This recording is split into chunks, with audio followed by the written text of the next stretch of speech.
Assalamualaikum warahmatullahi wabarakatuh.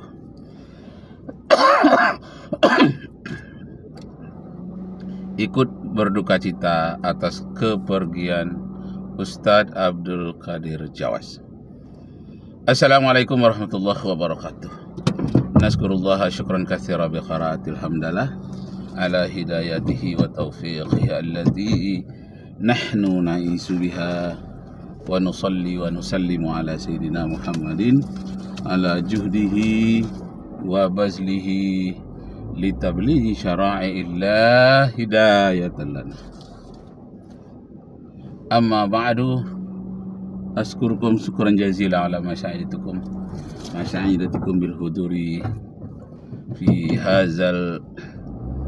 hadhihi sayyarah. Sa'ufassir alaikum khutbati ala lughatil Indonesia khususan. Telah berpulang ke rahmatullah seminggu yang lalu Ustadz Abdul Qadir Jawas. Saya menganggap beliau ini sebagai motivator dalam bidang keagamaan yang sangat hebat, karena saya selalu menghafal ayat-ayat yang dipopulerkan oleh beliau. Umpamanya satu, Bismillahirrahmanirrahim, wala taqfu ma laysa laka bihi ilmun, inna sam'a wal basara wal fuada kullu ulaika kana anhu mas'ula. Janganlah kamu mengikuti hal-hal yang kamu tidak berilmu tentang itu. Janganlah kamu ikuti sesuatu yang kamu tidak tahu. Sesungguhnya pendengaran, penglihatan, dan hati pun diminta pertanggungjawaban di hadapan Allah Subhanahu wa Ta'ala. Nah, ini Ustadz Qadir Jawas ini menekankan supaya kita berilmu dalam bidang agama. Jangan ikut-ikutan, jangan taklid. Nah, yang kedua, maaf, agak batuk sedikit. Yang kedua, saya menghafal ayat dari beliau, surat Al-An'am ayat 116, yang menyatakan janganlah kamu mengikuti kebanyakan orang. Aksara man fil ard yudilluka an sabilillah.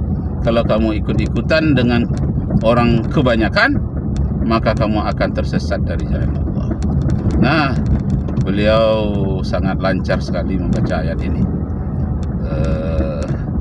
yang menyatakan janganlah kamu mengikuti kebanyakan manusia. La tuti' aktsara man fil ardi. Janganlah kamu mengikuti manusia kebanyakan di muka bumi ini, karena mereka akan menyesat dan bisa membuat kamu tertipu. Masya Allah, ayat ini sangat berkesan sekali apabila kita kembangkan pula dengan tafsirnya. Masya Allah. Nah, yang ketiga, saya terdorong menghafal ayat surat 4 maaf lagi, surat 4 ayat yang ke 116. A'udzu billahi minasy syaithanir rajim. Bismillahirrahmanirrahim.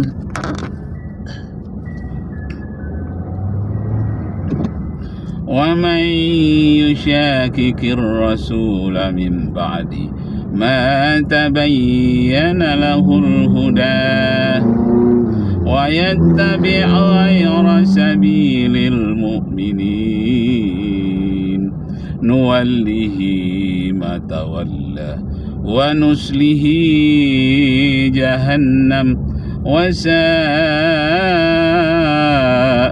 masira.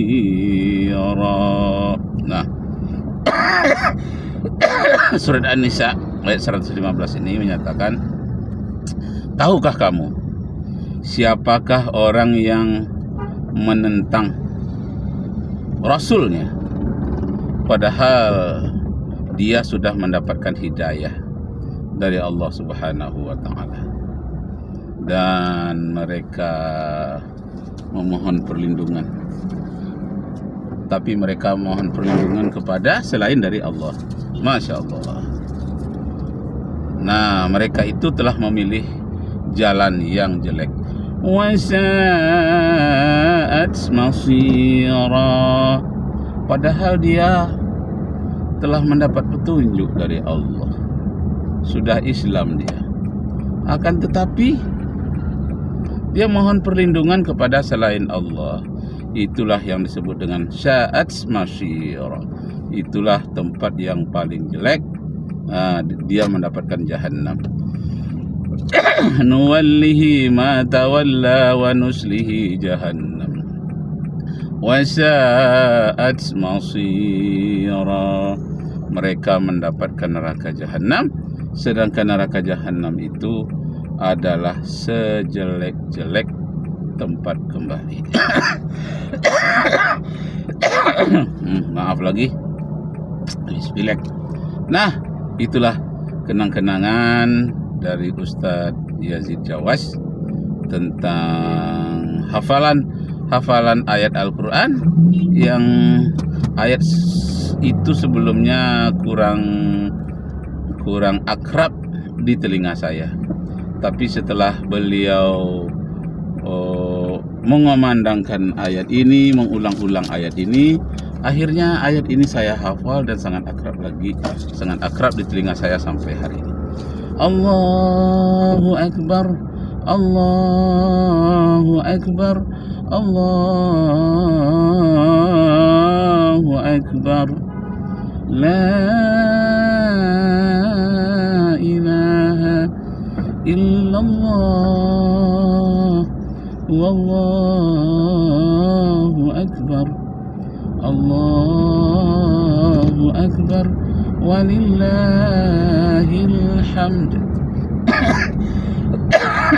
Bapak Ibu Saudara sekalian, dan kemudian hadis yang sangat populer saya simak dari video-video Ustadz Yazid Jawas, kullu bid'atin dolalah, kullu dolalatin finnar. Nah, jadi beliau mengatakan tidak ada bid'ah hasanah, yang ada hanya bid'ah dolalah, sesat. Setiap yang sesat itu masuk neraka. Lalu ada orang mengatakan kullu itu bersifat umum, am. Dalam usul fikih namanya amul khas. Sifatnya umum, jadi perlu dikhususkan. Apa hadis yang mengkhususkan? Man sanna fil Islam sunnatan hasanatan falahu ajruha wa ajru man amila biha.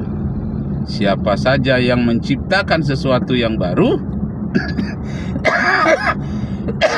tapi tidak bertentangan dengan Al-Quran dan Sunnah, siapa yang menciptakan sesuatu yang baru, orang itu mendapatkan 2 pahala.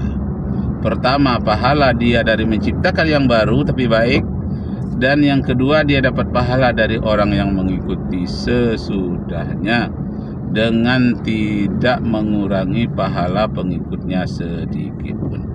Masya Allah. Ini hadis yang populer diungkapkan tentang bid'ah, dan beliau menolak adanya bid'ah hasanah. Nah, jadi Bapak Ibu saudara-saudara sekalian, saya tertarik dengan kajian beliau karena beliau itu kelihatannya kukuh sekali pendiriannya, tegas pendapatnya, dan beliau juga punya selera humor sekedarnya. Kadang-kadang nampak gigi beliau sedikit karena beliau tersenyum. Tersenyum itu karena ada hal-hal yang sedikit menggelitik di logikanya. Umpamanya, kalau dikatakan sebahagian sebagian dari bid'ah itu masuk surga, adakah kesesatan masuk surga? Nah, adakah kesesatan masuk surga? Tak mungkin tersesat masuk surga. Bapak Ibu kaum muslimin yang berbahagia, tadi malam saya dapat informasi dari YouTube adanya pendeta tersesat tapi dapat hidayah. Nah, mungkin dia itulah satu-satunya orang yang tersesat yang masuk surga. Kalau memang diizinkan Allah, dia masuk surga nantinya. Ceritanya begini, di pedalaman Afrika belum ada listrik. Sedangkan pendeta ini kemalaman di pedalaman Afrika. Dia mencari gereja yang sudah ditelantarkan orang, lalu dihidupkan kembali. Maka dia cari. Waktu pencarian itu lama-lama dia cari tidak dapat. Sinyal HP pun tidak ada di situ. Artinya map Google tidak ada. Jadi payah dia mencarinya. Tahu-tahu ada satu jalan dia ikuti. Tahu-taunya dia tersesat. Tersesat kemana? Ke masjid. Nah, rencananya mau ke gereja, malah tersesat ke masjid. Sudah jelas hari sudah malam. Singa Afrika banyak kalau malam hari. Maka dia menumpanglah di masjid itu dan dia memberi salam. Assalamualaikum. Tahu dia karena belajar juga ilmu perbandingan agama. Waalaikumsalam. Orang yang di masjid itu tidak tahu bahwa dia seorang pendeta. Maka dia dilayani dengan bagus. Apalagi assalamualaikumnya fasih. Nah, lama-lama dia akrablah dengan orang itu. Ternyata gereja yang dia cari itu masih jauh di daerah itu, tapi dia bisa menyelamatkan diri di masjid yang orang 5 kali sehari semalam datang ke masjid itu. Ada saja, jadi menyebabkan orang tidak takut. Nah, jadi akhirnya dia terpesona. Suara azannya orang Afrika yang hitam-hitam itu suaranya indah, seperti Bilal bin Rabah. Suaranya indah. Dan bacaan Al-Quran, kemudian dikasih roti, makanan, minuman, lengkap di masjid itu. Walaupun masjid desa, tapi menarik, bersih. Tempat wuduknya, toiletnya bersih. Akhirnya lama-lama dia tersentuh hatinya dengan bacaan Al-Quran, bacaan Al-Quran, azan, apalagi hari raya ada takbir. Semua itu menyebabkan hancur luruh hatinya dalam artian positif. Artinya cenderung condong, bahkan runtuh. Nah, masuk Islamlah dia, mengucapkan asyhadu an la ilaha illallah wa asyhadu anna Muhammadar Rasulullah. Jadi ketika dia diwawancara, ditanya orang, kok bisa seorang pendeta di Afrika kok bisa masuk Islam tanpa ada ditarik, tanpa dimotivasi oleh seorang jua pun, tapi keinginan sendiri? Apa jawabnya? Saya tersesat ke jalan yang benar. Masya Allah, dia sesat tapi tersesat ke jalan yang benar. Dan mudah-mudahan dia tersesat masuk surga dalam tanda kutip. Kalau masuk surga itu kan tidak ada tersesat, cuma gara-gara tersesat dia masuk Islam. Nah, oleh para wartawan dipoleslah sedikit bahasanya, tersesat, orang yang tersesat masuk surga. Masya Allah. Maaf Bapak Ibu Saudara sekalian, Demikianlah dahulu, nanti kita sambung lagi. Semoga Allah Subhanahu wa taala meridai kita semua. Wabillahi taufiq wal hidayah. Wassalamualaikum warahmatullahi wabarakatuh. Astaghfirullah.